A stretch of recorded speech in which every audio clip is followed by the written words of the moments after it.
minha mãe.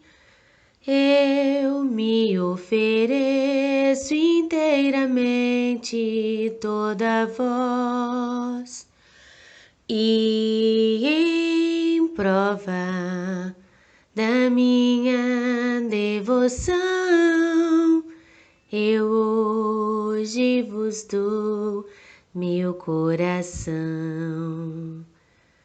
Consagro a vós meus olhos, meus ouvidos, minha boca, tudo o que sou, desejo que a vós pertença. Incomparável Mãe, guardai-me, defendei-me, como filho e propriedade vossa. Amém. Como filho e propriedade vossa. Amém. Ó minha Senhora e também minha Mãe, eu me ofereço inteiramente, toda a vós, e em prova da minha devoção, eu hoje vos dou meu coração. Consagro a vós meus olhos, meus ouvidos, minha boca, tudo o que sou, desejo que a vós pertença.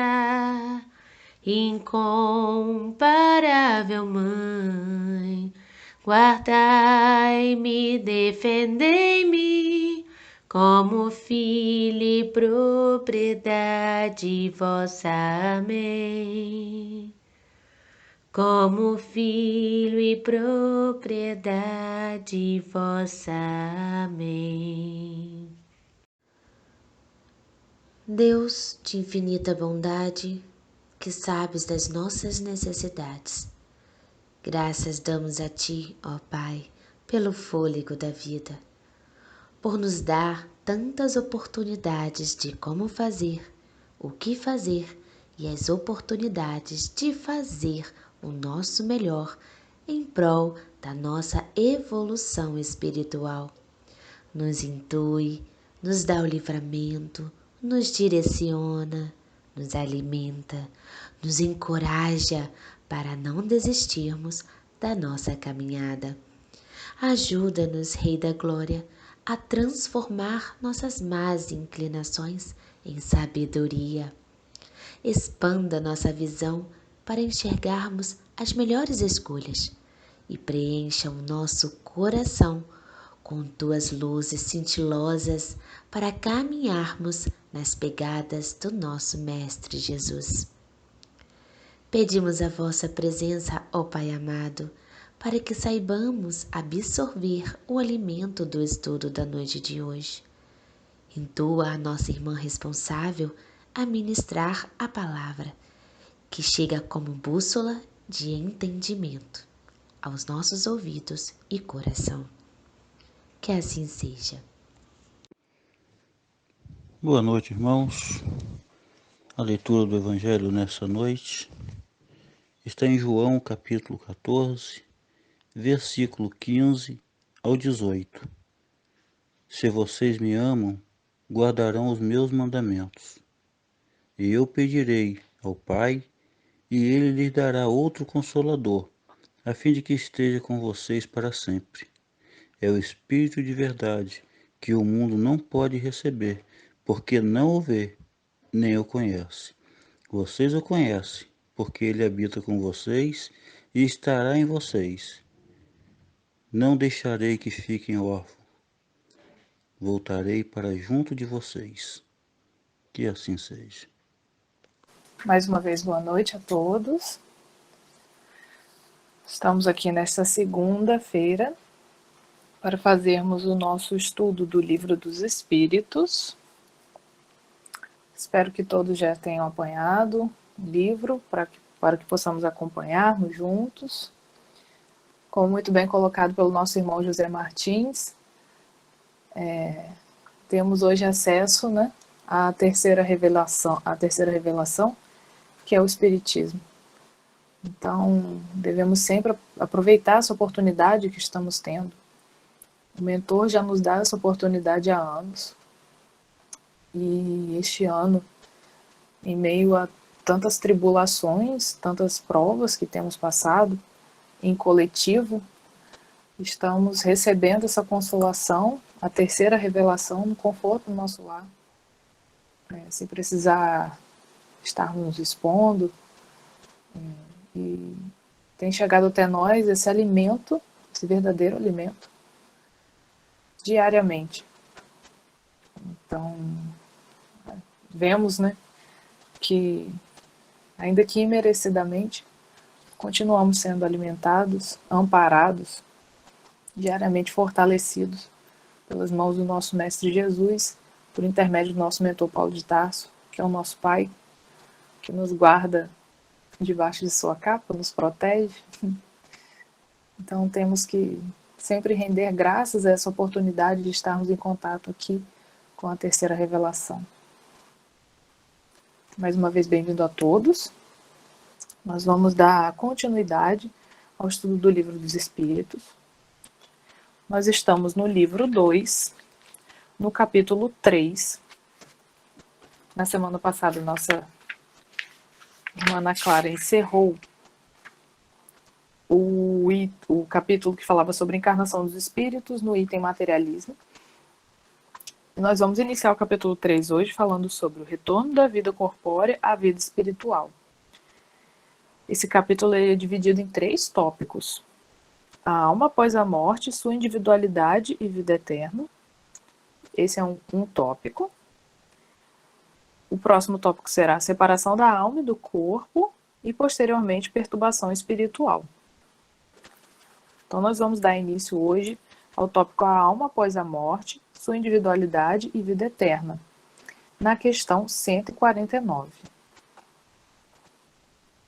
Lembrando sempre que o nosso chat está aqui aberto para dúvidas, comentários. Qualquer comentário ou dúvida é só colocar aqui no nosso chat. Na questão 149, Kardec pergunta aos espíritos: em que se torna a alma no instante da morte? Volta a ser espírito, isto é, retorna ao mundo dos espíritos que havia deixado momentaneamente. Como os irmãos já nos esclareceram em capítulos anteriores, nós temos uma distinção de nomenclatura do espírito encarnado, que é chamado de alma, e do espírito na erraticidade, que é conhecido como espírito. Então, após o desencarne do espírito, ele deixa de se tornar a alma e ele retorna à pátria espiritual como o espírito em si, despojado dessa matéria bruta. Questão 150. Após a morte, a alma conserva a sua individualidade? Sim, jamais a perde. Que seria ela se não a conservasse? Nós já vimos isso bem no início até do Livro dos Espíritos, que fala sobre a gênese, tanto a gênese material quanto a gênese espiritual, que também é muito bem colocado por Kardec no livro A Gênese, que o espírito ele é individual. Nós somos seres individuais. Nossa progressão, por mais que possamos ajudar e caminhar em conjunto, mas a nossa vivência e progressão, seja no mundo espiritual ou material, é individual. Nós somos seres individuais. Então, após o desencarne, nós sim continuamos sendo espíritos individuais, com suas histórias, seu passado e suas dívidas totalmente individuais, responsabilidades individuais. 150A. Kardec pergunta: Como a alma constata sua individualidade, uma vez que não tem mais o corpo material? Ela tem ainda, os irmãos respondem, ela tem ainda um fluido que lhe é próprio, aurido na atmosfera do seu planeta e que se representa a partir de sua última encarnação. E que se representa, a aparência a partir de sua última encarnação, seu perispírito. Como nós podemos ver, o perispírito é um assunto, um tópico, que ele sempre vem à tona. Então, como nós, enquanto desencarnados, na erraticidade, conseguimos distinguir que nós somos seres individuais? Do nosso perispírito, que é o invólucro de matéria muito fluida ainda, muito imperceptível para os nossos olhos brutos, né? Mas que cerca, que circunda o nosso espírito, que é o que faz gerar a nossa individualidade também, limitando o nosso espírito. E que normalmente, após a desencarnação, nós assumimos a aparência da nossa última encarnação. Logicamente, até como a nossa irmã Ana Clara já explicou aqui, que dependendo do grau evolutivo do espírito, ele pode aparentar ele pode se apresentar como aparência de alguma encarnação anterior a que ele veio a sofrer o desencarne. Mas isso, claro, depende do grau evolutivo, podendo se escolher não só a aparência, mas também como o tipo de vestimenta, a cor da vestimenta. Mas isso tudo depende do grau evolutivo do espírito. Mas, no geral, para espíritos que têm uma progressão semelhante à nossa, ou até mesmo inferior, nós sempre vamos apresentar a aparência que nós tínhamos na nossa última encarnação.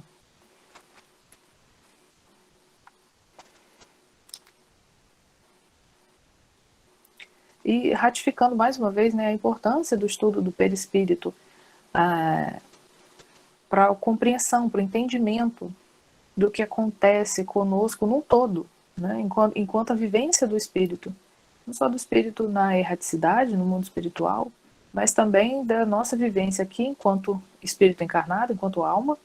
A importância do perispírito, ela sempre é ressaltada no estudo do Livro dos Espíritos. Vez ou outra é um assunto que vem à tona.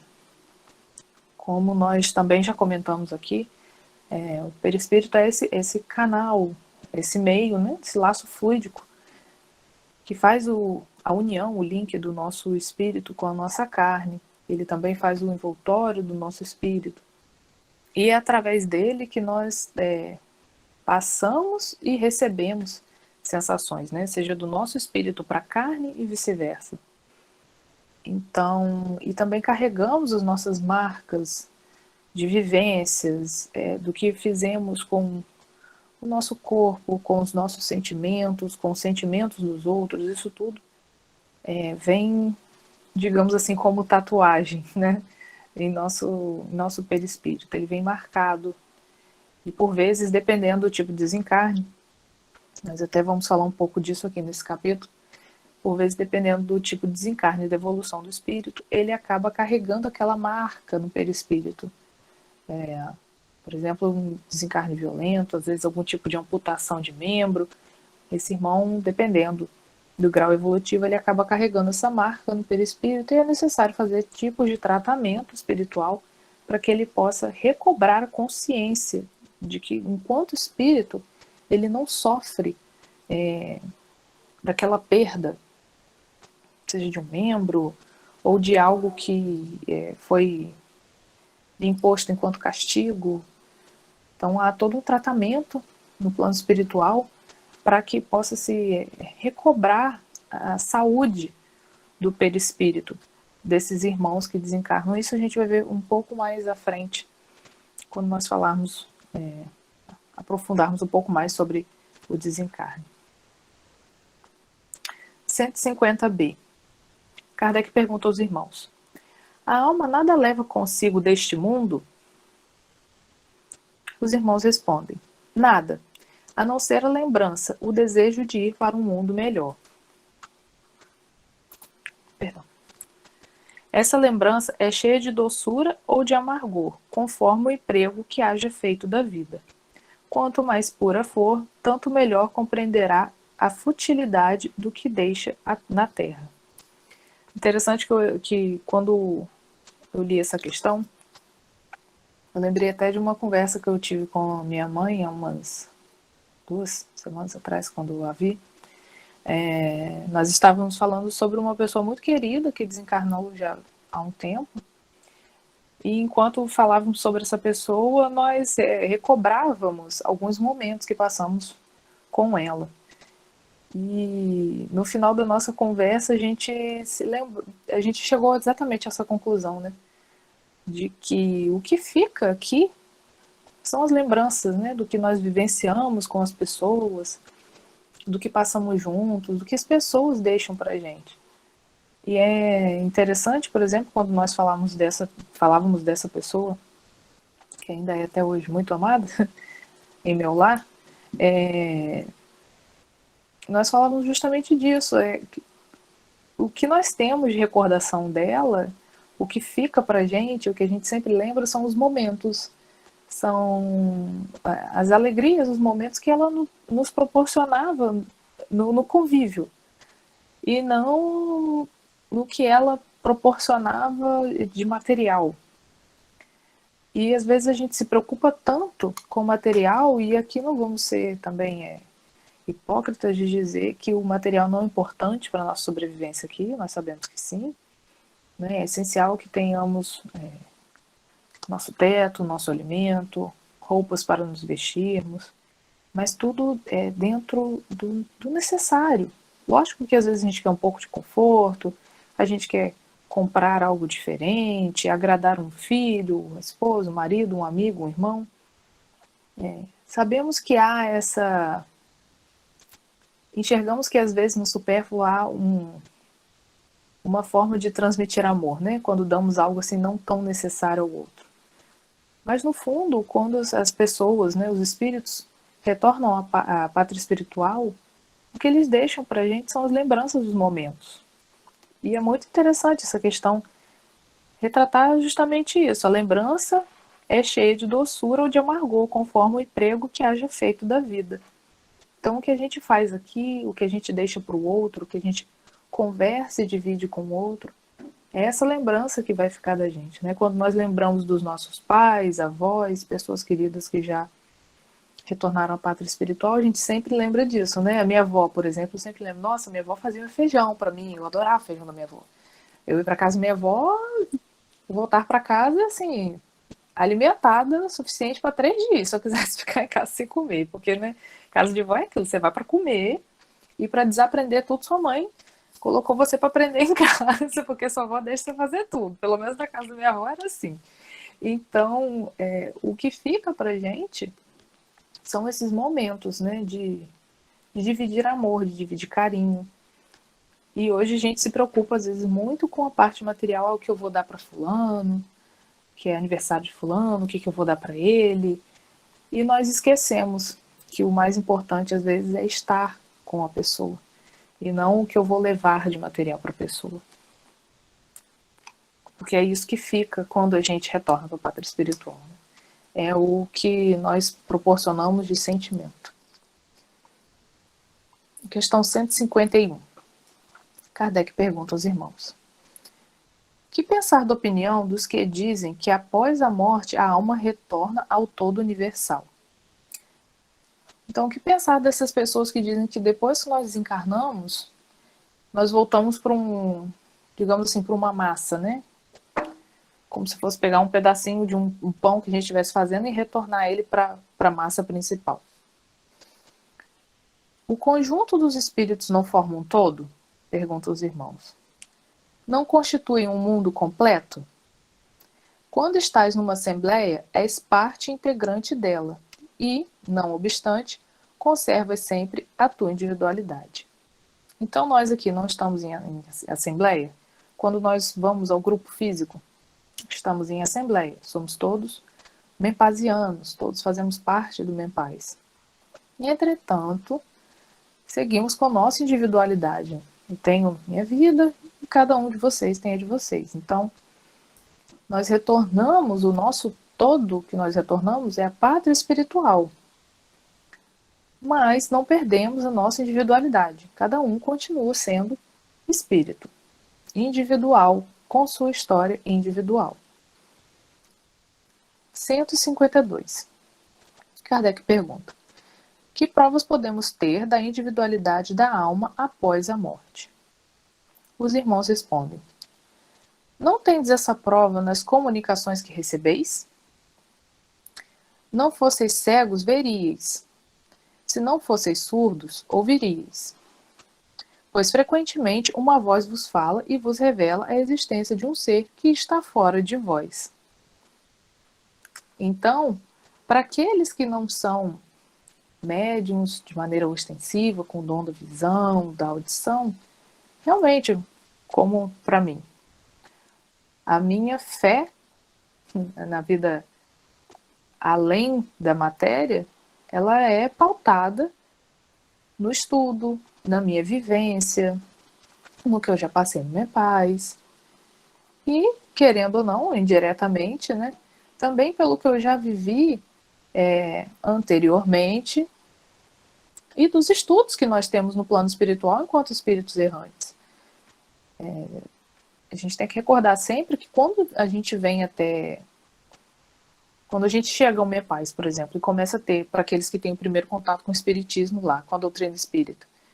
Para mim, por exemplo, quando cheguei ao grupo, muito do que era dito não soava como novidade.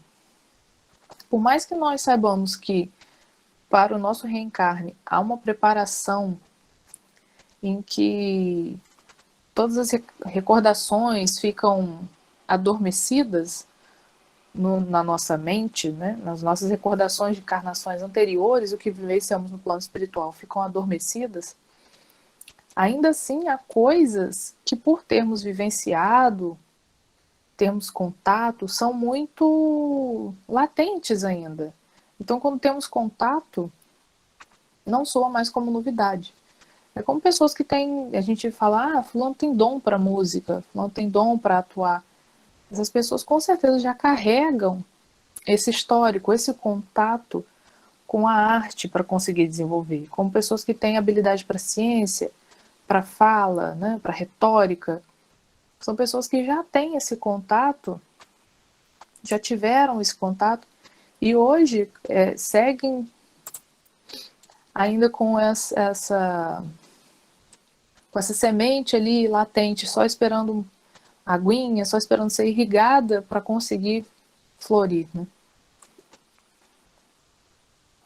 Então, para nós, por exemplo, espíritas e principalmente vinculados ao grupo MEPAIS, além do contato que a gente tem com o plano espiritual de maneira muito, muito prática, né? Quem teve a oportunidade de, antes da pandemia, vivenciar um pouco do MEPAIS, sabe que nós temos um contato muito prático com o espiritismo na casa, de trabalho prático, não só de assistência a pessoas encarnadas, como também a assistência aos irmãos desencarnados. Nós não podemos esquecer que o espiritismo, nós não podemos fazer essa distinção de vamos cuidar do que estão aqui porque estão na matéria. Não. O trabalho do Cristo é desenvolvido para todos. A criação do nosso Pai Jeová é única, é toda. Nós não podemos fazer essa distinção de vamos atender a uns ou a outros. Não, na nossa casa, da mesma forma que nós tratávamos a matéria por meio de tratamentos espirituais, por meio do trabalho, porque a matéria também ela é tratada através do trabalho na casa espírita ou por trabalhos da casa espírita em outros locais, né? Como o trabalho da Caminhada do Bem, o trabalho que é desenvolvido com as crianças do Nova Canaã. São trabalhos que são para a saúde do nosso espírito e do nosso corpo. Mas também somos uma casa muito prática que damos muita atenção aos nossos irmãos desencarnados, porque também são necessitados de assistência. Como através do trabalho da reunião mediúnica, trabalho de vibração para os irmãos desencarnados que nós temos no caderno. Nós colocamos lá o nome no caderno dos irmãos desencarnados. E tantos outros trabalhos que ocorrem no plano espiritual, porque é o mesmo atendimento que nós recebemos no plano físico, há no plano espiritual e de maneira infinitamente maior, que eu com os meus olhos grosseiros não consigo ver, mas que tenho fé e tenho certeza que ocorre. Então, na nossa casa, assim, é praticamente impossível, né? Só aquele que de fato quer fechar os olhos não consegue ter a crença na vida após a matéria, né? Ou melhor, na vida sem a matéria. Então, nós temos sim provas da individualidade que permanece. Quando atendemos um irmão desencarnado, quando temos contato com algum outro irmão desencarnado que é trabalhador da nossa casa, como o nosso mentor, a irmã Ismália, o irmão Virgílio, a doutora Raquel, que são irmãos que estão sempre ali, né, nos atendendo, e tantos outros, que estão sempre ali no atendimento e que seguem sendo espíritos individuais, apesar de estarem ali num trabalho coletivo, conjunto, em prol de outros espíritos, sejam eles encarnados ou desencarnados, mas estão ali nos provando, comprovando diariamente que a individualidade existe. E além disso, para aqueles que não têm a oportunidade de ter essa proximidade, nós vemos, por exemplo, tanto de livros espíritas que existem, de romances espíritas que existem, que contam histórias de vivências de espíritos que seguem individuais, né? Eles não perdem o que são, continuam sendo espíritos individuais. Aqui nós vamos ter um esclarecimento. Os que pensam que, pela morte, a alma retorna ao todo universal estão errados, se por isso entendem que, semelhante a uma gota d'água que cai no oceano, ela perde ali a sua individualidade. Ou seja, o que falamos, né? Os que pensam que, após o desencarne, o espírito desprende do corpo e volta para uma massa, né, como se voltasse para um todo da onde ele veio, da onde era a sua origem, isso está errado. Estão certos se por todo universal entendem o conjunto dos seres incorpóreos de cada alma ou espírito é um elemento. Então, se a gente entende que o retorno à pátria espiritual ou o retorno ao plano espiritual, seja ele para onde esse espírito for designado de acordo com a sua evolução, então sim, está correto. Se as almas se confundissem na massa, só teriam as qualidades do conjunto e nada as distinguiria uma das outras. Não teria inteligência nem qualidades próprias, ao passo que, em todas as comunicações, elas revelam a consciência do seu eu e uma vontade distinta. A diversidade infinita que apresentam, sob todos os aspectos, é a consequência mesma de suas individualidades. Se apenas houvesse após a morte o que se chama o grande todo, a absorver todas as individualidades, esse todo seria uniforme. E então as comunicações que se recebessem do mundo invisível seriam idênticas. Então nós não teríamos nem essa distinção dos irmãos que foram se comunicando aqui, não só para o livro dos Espíritos, como também para o Evangelho segundo o Espiritismo. Em que nós temos lá as citações, os comentários, e no final temos dizendo qual foi o irmão que estava ali fazendo aquele comentário, por exemplo, no final de cada capítulo.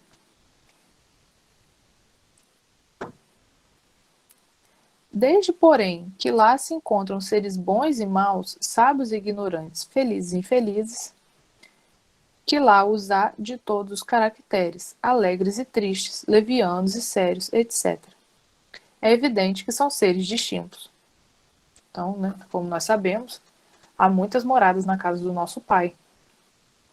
E essas moradas, vão receber esses irmãos distintos de acordo com o grau evolutivo deles, e mais ainda assim eles continuam sendo seres individuais, por mais que estejam em moradas semelhantes, em uma morada igual, mas não por terem sentimentos ou histórico parecido, ainda assim não perdem sua individualidade. A individualidade torna-se ainda mais patente quando esses seres provam a sua identidade por sinais incontestáveis, por detalhes pessoais relativos às suas vidas terrestres e que podem ser constatados. Também não pode ser posto em dúvida quando eles se manifestam à visão nas aparições. Então, ainda além desses casos em que os médiuns conseguem ver esses espíritos com detalhes e conseguem descrever, conseguem desenhar, nós ainda temos também os casos dos espíritos que relatam suas vivências, suas vontades, além dos livros espíritas, nós temos, por exemplo, podemos citar as cartas que Chico recebia de irmãos que estavam na erraticidade, que eram destinadas para seus familiares, que tinham formas de escrever muito particular e com informações também, por vezes, muito íntimas, que eram destinadas a pais, mães, familiares, amigos. Então, por aí também nós já conseguimos perceber que a individualidade do espírito ela é preservada, ela é mantida. A individualidade da alma nos era ensinada em teoria como artigo de fé. O espiritismo a torna evidente e, de certo modo, material. Então, nós já tínhamos essa teoria da individualidade da alma, antes até mesmo da terceira revelação, perdão, mas não era, ela era só, digamos assim, imposta de maneira praticamente irracional, porque não nos levava a pensar, né, sobre como isso poderia acontecer, e o Espiritismo ele vem descortinar como isso se dá, através das manifestações espirituais, dos relatos dos irmãos, e também através do Pentateuco, que vem sempre esclarecendo, elucidando a individualidade de cada espírito, de como nós somos feitos desde a nossa matéria, por mais que mais etérea que seja o espírito envolto pelo perispírito, por mais que seja uma matéria ainda muito etérea para a nossa concepção, mas assim, desde essa parte material nossa do espírito, que é uma parte espiritual, mas desde aí o espiritismo já vem provando que cada ser é individual. Cada um, já enquanto espírito, ele já é individual, na matéria ainda mais. Cada um vai carregar o seu histórico, consequentemente, o seu fardo, suas responsabilidades e também suas missões. Então, o Espiritismo ele consegue materializar isso para a gente através dos ensinamentos e também das comprovações por meio do contato com os espíritos. De que o que era pensado antes, né, hoje nós conseguimos fazer de o que era assim, imposto e colocado antes, hoje nós conseguimos raciocinar sobre. Nós devemos sempre lembrar disso, que a nossa fé, a fé espírita, ela sempre é pautada, né, no Pentateuco, na nossa vivência espiritual. Não tornar a nossa fé cega. E sempre que for feito algum questionamento, ou que nos pegarmos até em situações que ainda não temos algum esclarecimento, elucidação, de acordo com a visão da nossa religião, sempre pensar sobre aquilo. Né? Sempre pensar antes, até mesmo de emitir uma opinião, chegar a uma conclusão, pensar sobre, tendo em vista o que eu já sei da doutrina espírita, tendo em vista do que, além do que Jesus colocou para a gente, a doutrina espírita ainda mastigou, né? A doutrina espírita, por vezes, ela faz com os ensinamentos de Jesus o que uma mãe passarinho faz para alimentar o filho, né? Mastiga e coloca lá dentro da boquinha. Então, pensar nisso tudo antes de concluir, tomar uma decisão, ou até mesmo se posicionar quando necessário em alguma situação, em algum evento, enfim. Na questão 153. Irmão, já são 20 para as 9. Por favor, se alguém tiver algum comentário, se algo não estiver claro, é só comentar aqui no nosso chat. Questão 153, Kardec pergunta: em que sentido se deve entender a vida eterna? A vida do espírito é que é eterna. A do corpo é transitória e passageira. Quando o corpo morre, a alma retorna à vida eterna. Então, a nossa vida verdadeira é a vida eterna. É a vida que está na nossa origem. Na nossa origem espiritual. 153A. Não seria mais exato chamar vida eterna a dos espíritos puros, dos que, tendo atingido a perfeição, não têm mais provas a sofrer? Essa é antes, os irmãos nos esclarecem, a felicidade eterna. Mas isso constitui uma questão de palavras. Chamai as coisas como quiserdes, contanto que vos entendais.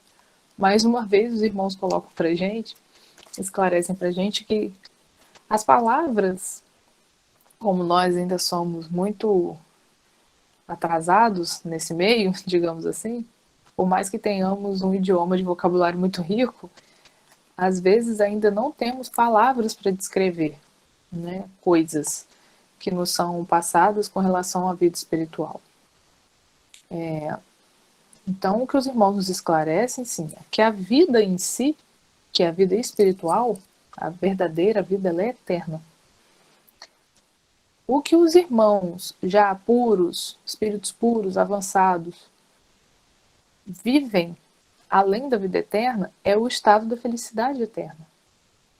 Porque eles já encontraram a verdade, eles já evoluíram, eles não passam mais por provas e expiações. A vivência deles hoje é para, como diz o nosso mentor, viver a vida do Cristo. Então é por isso que eles já conhecem e vivem a felicidade eterna.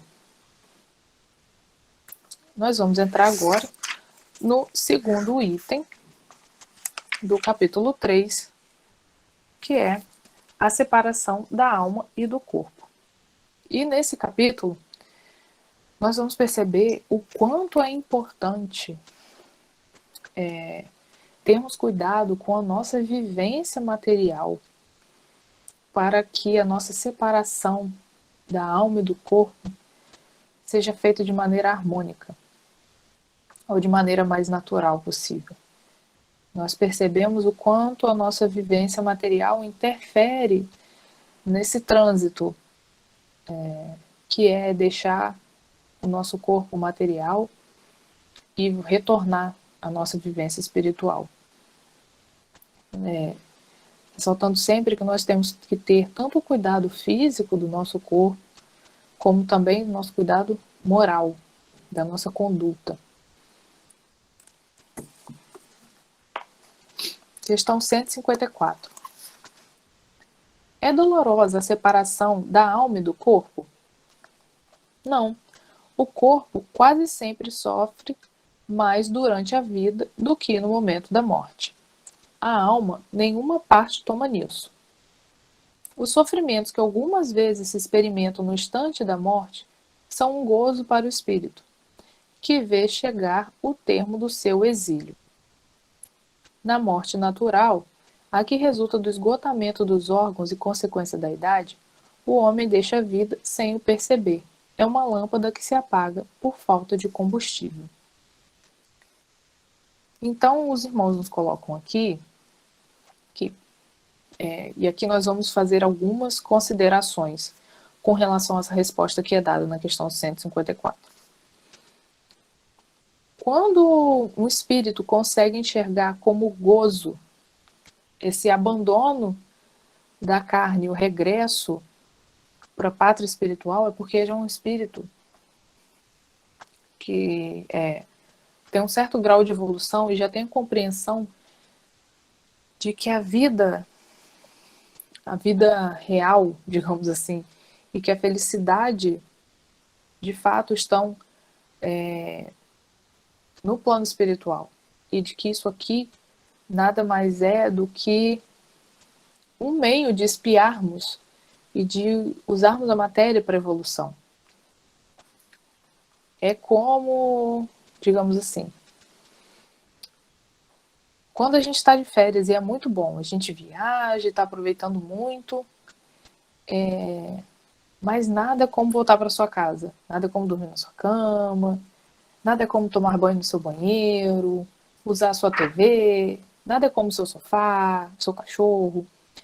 Então é exatamente essa sensação que os espíritos que já têm essa consciência da vivência espiritual e da importância do retorno à pátria espiritual, eles têm exatamente essa sensação do retorno à casa, do onde está realmente a felicidade, onde está realmente as pessoas que ele ama, por assim dizer, não que na Terra não estejam, né? Mas assim, aonde que a vivência volta a ser a vivência que ele, de fato, se sente em seu lar. E como é colocado aqui pelos irmãos, em casos de mortes naturais, é até colocado isso no livro Céu e Inferno. Deixa eu só ver qual é a próxima pergunta aqui. Esse desprende. É porque é um tópico bem grande. Mas eu vou fazer um comentário aqui sobre o livro Céu e Inferno. O nosso tempo já está perto de acabar.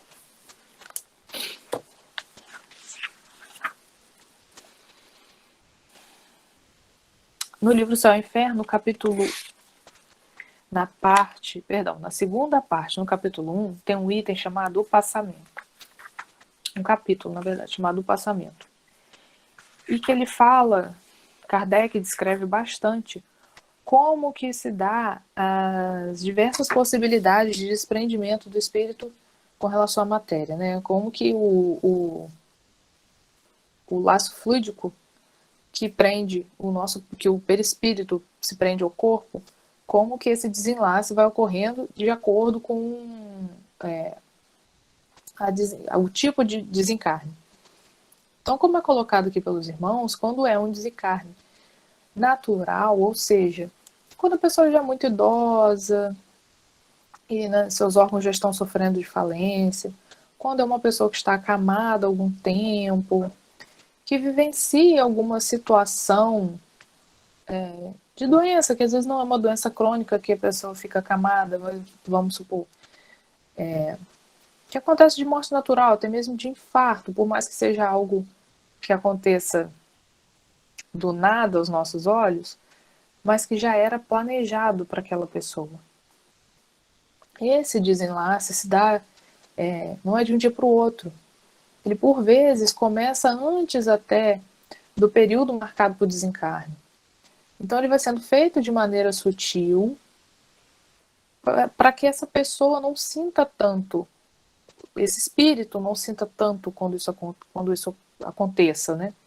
Que seja realmente de maneira mais natural possível e que essa passagem possa ser feita da maneira menos agressiva e menos traumática para o espírito. Porque como os irmãos colocaram, assim, é o nosso retorno ao lar, é a nossa passagem feliz, né? Mas nós temos que ter consciência disso também. E quando ela ocorre dessa maneira, da maneira natural, ela não é o desenlace do perispírito com o corpo, não se dá ali só no momento da falência dos órgãos.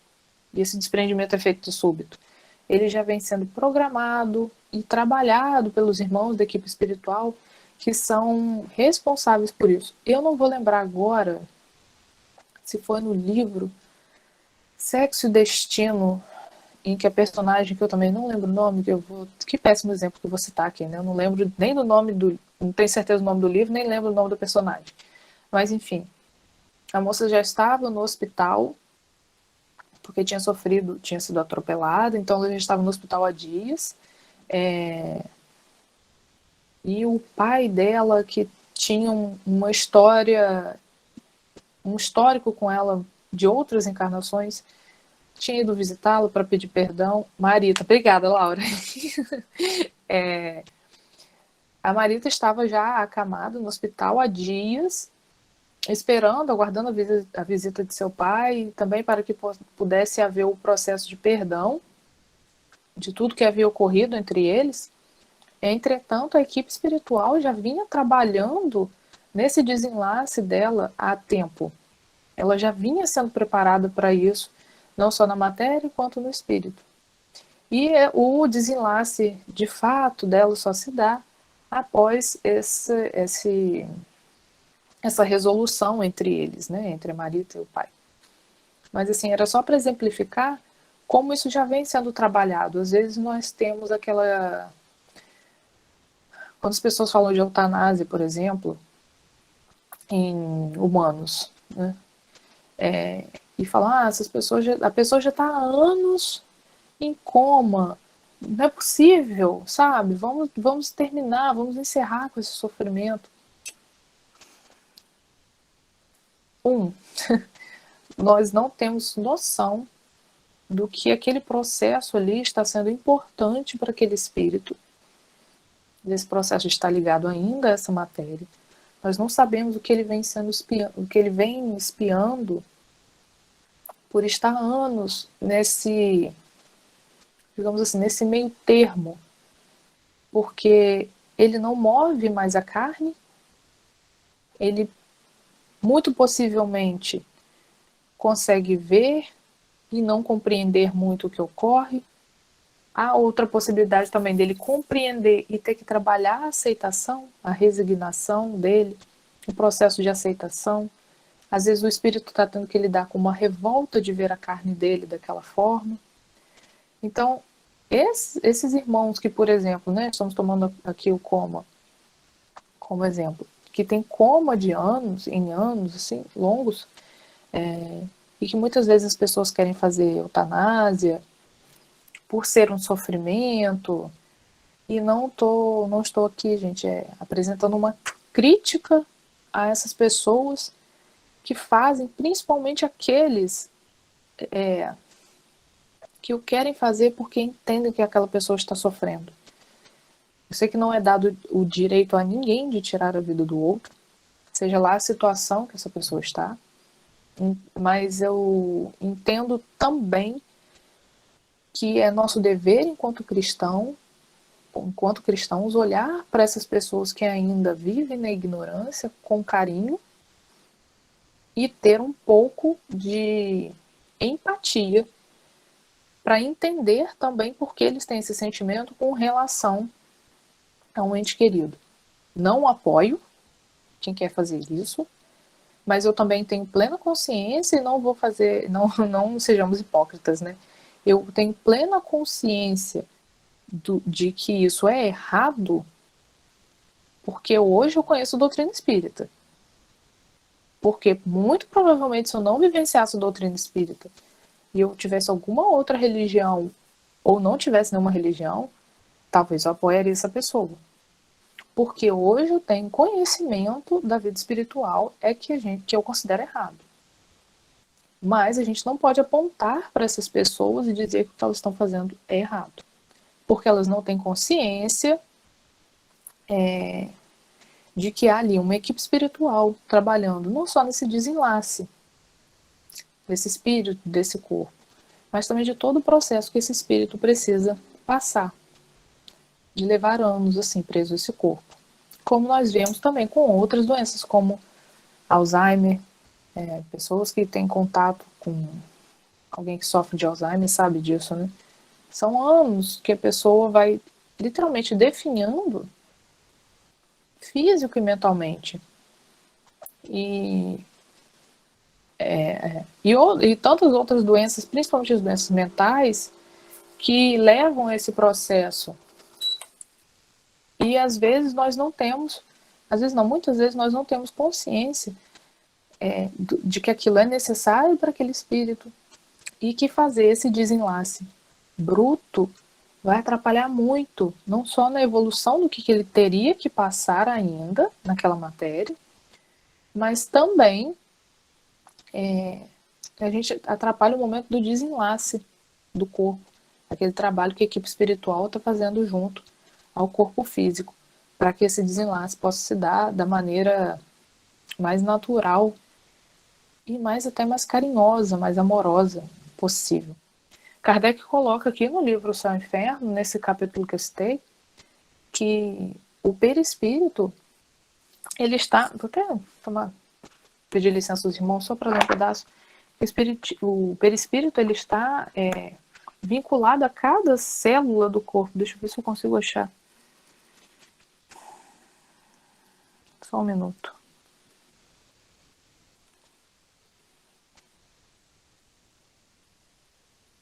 É porque é um capítulo tão interessante.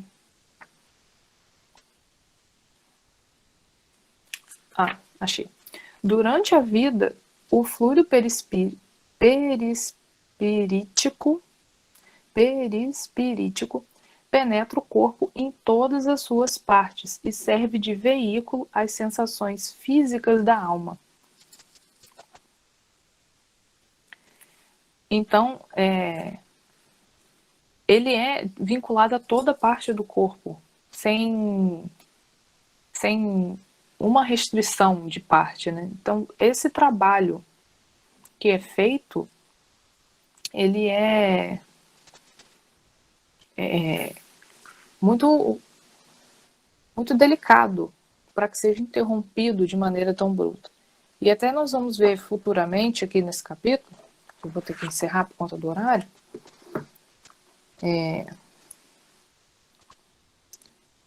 ele coloca isso que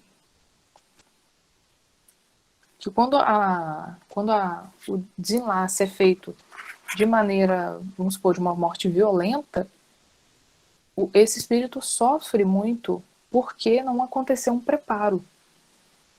Não aconteceu o preparo da equipe espiritual que é responsável, por exemplo, pelo desenlace.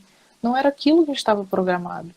Né? Imagina só, nós estamos aqui passando, digamos assim, pelo nosso cronograma encarnatório, mas o meu desenlace está preparado, só está programado para daqui a alguns anos, né, meu desencarne. E do nada eu sofro algum tipo de violência, seja porque outra pessoa me imputou essa violência, ou seja porque eu me fiz uma violência, como é o caso dos suicidas. Eu quebrei toda a programação que foi feita junto ao plano espiritual. Então não havia uma programação para esses irmãos estarem trabalhando no meu desenlace. E também, principalmente, o Kardec coloca nesse mesmo capítulo, e vai falar aqui também na 155A, posteriormente, a Ana Clara vai ver com vocês,